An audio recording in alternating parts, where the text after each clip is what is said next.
முடிந்த தேர்தலில் யாரும் எதிர்பாரா முடிவுகள் வந்தது பலருக்கு சர்ப்ரைஸாக இருந்தாலும் பலருக்கு அதிர்ச்சியாகவே இருந்திருக்கும்.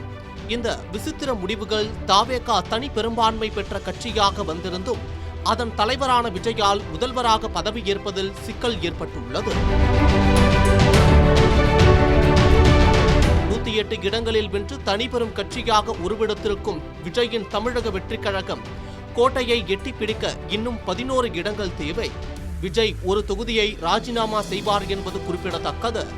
தாவேகாவின் இந்த சரித்திர வெற்றி இந்தியா முழுக்க பேசப்பட்டு வருகிறது.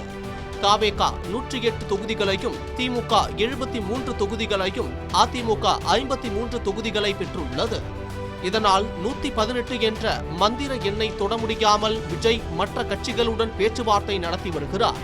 குறிப்பாக காங்கிரஸ், பாமக, கம்யூனிஸ்ட் கட்சிகள் உள்ளிட்டவற்றுடன் பேச்சுவார்த்தை நடத்தி வருவதாக கூறப்படுகிறது.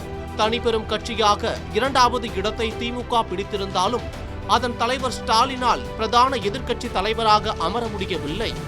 அவர் போட்டியிட்ட கொளத்தூர் தொகுதியில் 8795 வாக்குகள் வித்தியாசத்தில் தோல்வியை தழுவியுள்ளார். எதிர்க்கட்சி தலைவராக இருந்த அதிமுக எடப்பாடி பழனிசாமி எடப்பாடி தொகுதியில் போட்டியிட்டு வெற்றி பெற்றாலும் அவரால் பிரதான எதிர்க்கட்சி தலைவர் பதவியை தக்க வைத்துக் கொள்ள முடியவில்லை.